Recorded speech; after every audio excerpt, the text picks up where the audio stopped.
शैतान रजीम बिस्मिल्लाहिर्रहमानिर्रहीम।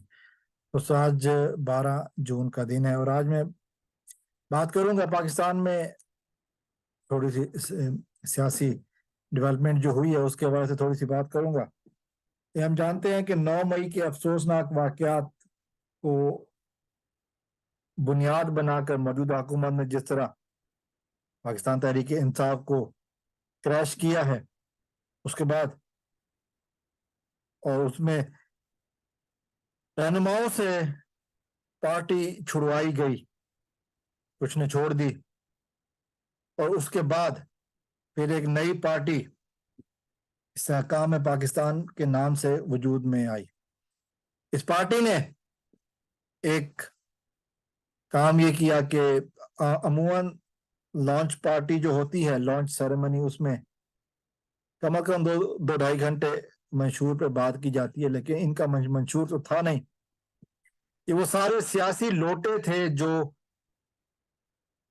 जमा थे। इससे पहले कि मजीद बात करूं,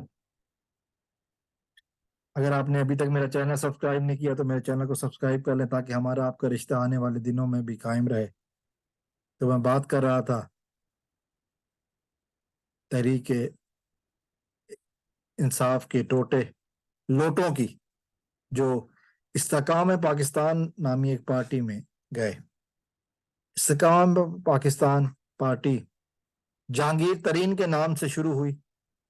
जहांगीर तरीन वो शख्स जिन्हें मौजूदा हुकूमत ने चीनी चोर कहकर बहुत ज्यादा ट्रोल किया था, और वो शख्स अब इनका महवर बन चुका है। जहांगीर तरीन ने जो अपनी लॉन्च में एक बात कही कि जी हमारा फ्रेंडली ग्रुप है मुस्लिम लीग नून के साथ, यानी कि चीनी चोर जिसको कहा गया था।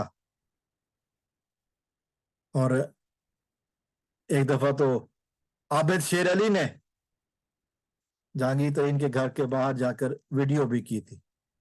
मुख्तलिफ रहनुमाओं की बातें भी मौजूद हैं चीनी चोर के नाम से।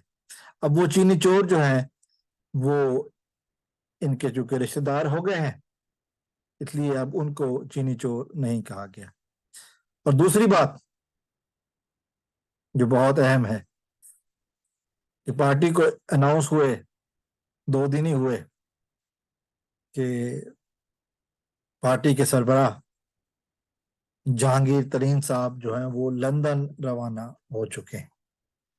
वो लंदन किससे मिलने गए हैं, ये कोई ढकी छुपी बात तो नहीं है, खुद ही ऐलान कर चुके हैं कि हम मुस्लिम लीग नून का फ्रेंडली ग्रुप हैं। तो फिर लंदन में मुस्लिम लीग नून के कायद जनाब मियां नवाज शरीफ साहब रहते हैं, वो उनसे मिलने लंदन पहुंच चुके हैं। अब जो कहा जा रहा है कि इलाज करवाएंगे, तो हर किसी को इलाज का बहाना करके ही मुल्क से भागना होता है। ऐसा कौन सा इलाज है जो पाकिस्तान में अवेलेबल नहीं है सिवाय गैरत के? सोचने की बात है। लेकिन लंदन उनका आना जरूरी था, उनकी मियाँ साहब से मुलाकात जरूरी थी ताकि सियासी इंस्ट्रक्शंस ली जा सकें और वो लोटे जिन्होंने तहरीक इंसाफ छोड़ी उनके बारे में कुछ इंस्ट्रक्शन ले सकें कि मजीद क्या करना है, आगे क्या करना है। सवाल ये है, क्या ये पार्टी तहरीक इंसाफ का वोट बैंक खरीद पाएगी, तोड़ पाएगी? सोचना है।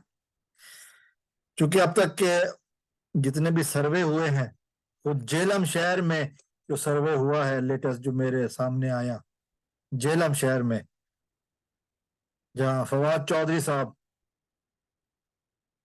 का गढ़ है, सियासत उनकी चलती है, नाम उनका चलता रहा है। फवाद चौधरी साहब पीपल पार्टी में हो, नून लीग में हो, काफ लीग में हो या पीटीआई में, डंका फवाद चौधरी का बजता रहा है। अब वो झेलम के अवाम कहते हैं फवाद चौधरी साहब यहाँ से काउंसलर भी नहीं बन सकते, मेंबर असेंबली तो दूर की बात है।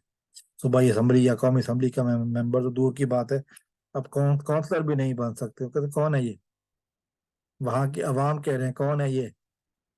ہم اس شخص کو نہیں جانتے. ہمارا ووٹ کل بھی عمران خان کا تھا، ہمارا ووٹ آج بھی عمران خان کا ہے. چودھری صاحب یہ آپ کے علاقے کی خبر ہے، باقی شہروں کی تو باتیں ہوتی رہیں گی. یہ بہت ایکٹیو تھے نا تحریک انصاف چھوڑنے میں، اب آپ نے دیکھ لیا. یہ چودھری صاحب کے علاقے کی خبر ہے. اور چودھری صاحب دو الیکشن میں جانے کی کوشش بھی مت کیجیے گا. انڈے پڑیں گے، ڈنڈے خیر نہ پڑیں لیکن انڈے ضرور پڑیں گے، ٹماٹر ضرور پڑیں گے. اگرچہ آپ کے فرینڈلی گروپ نے ٹماٹروں کو بہت مہنگا ضرور کر دیا ہے. امید کرتے ہیں کہ دعائیں بھی ہیں، امیدیں بھی کہ اللہ تعالیٰ پاکستان کے دشمنوں کو نیست و نابود فرمائے. السلام علیکم ورحمۃ اللہ. پاکستان زندہ باد.